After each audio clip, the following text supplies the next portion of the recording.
زلزلې را روانې دي جناب. دا د ما خبره نه ده، دا د رسول الله صلی الله علیه وسلم مبارک وینا ده. حضور پاک فرمایي چې د قیامت په نښو کې یو نښه ده د تکثر الزلازل، زلزلې به زیاتې شي.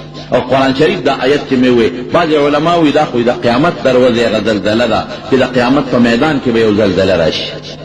یو مثال الله ورکوي. یا بعضې خلک چې هغې د ماشوم لتي ورکولو وخت کې مړه دي، یا کمې ښځې چې هغه په حمل کې مړه دي، وي په دغه حالت کې به دوی الله جمدي کوي او د زلزلې سره به دا قصه کېږي. لیکن بعضې علما وی چې نه، هم سختر وزده. نبی کریم صلی اللہ علیہ وسلم فرمائی کہ رب العالمین آدم علیہ السلام تب آواز کی، اے آدم راشا دا اور لخکر جدا کا، اور دا چکم لخکر دی رب وی آدم علیہ السلام تا دا جدا کا. حضرت آدم علیہ السلام برپیگی اللہ دا اور لخکر سمر دے سے جدا کم، وی دا ہرو زرونا یو کم زر جدا کا اور دا.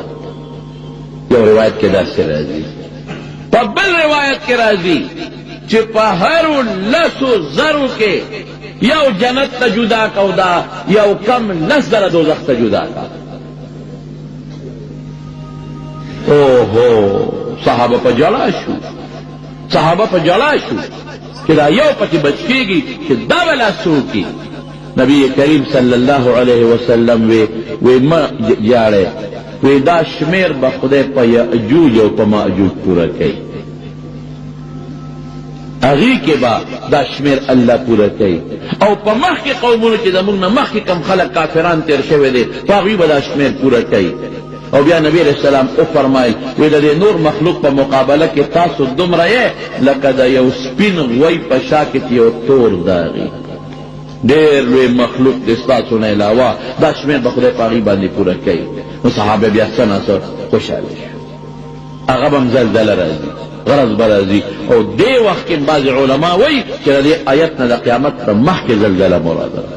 ځکه قیامت چې راځي د قیامت زلزله کې وینره مراده، ځکه د قیامت چې کوم وخت کې راځي نو هغه وخت کې به ماشوم نی، خلک به ټول بالغان. هغه وخت کې به د ښځې په ګېډه باندې بچي نی،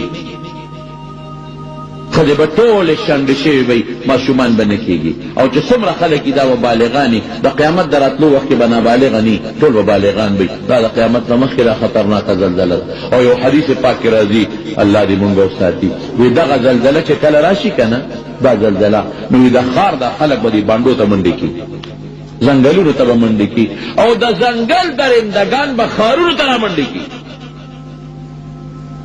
دا چې څومره زمري دي او دا څومره شرمخان دي او دا څومره اتیان دي، دی به په ځان نه پوهېږي، دی به ښارونو ته را منډې کړي. ګډې چیلې او څاروي شرمخان به یو ځای سرېږي. اوهو دا څه شو، په یا په ځان به نه پوهېږي. او د حاملې ښځې نه بچې غورځېږه، او چې پی ورکوي بچې لاندې غورځوه، یو شور به، یو منډه به، یو غوبل به. تمارونو دا د خدای طاقت دی، د خدای قدرت دی. الله ته دا ټول مخلوق داسې دی، داسې لکه ما او تا ته میږي نه هم زیاته، ما او تا په میږي دونه طاقت نشته او دونه قدرت نشته چې میږي په دې لاس کې پروت دي. په دې دونه طاقت زموږ نشته لکه څومره چې خدای په دې ټول مخلوق طاقت لري. یو آن سره یو ټک سره چې فیصله وکړي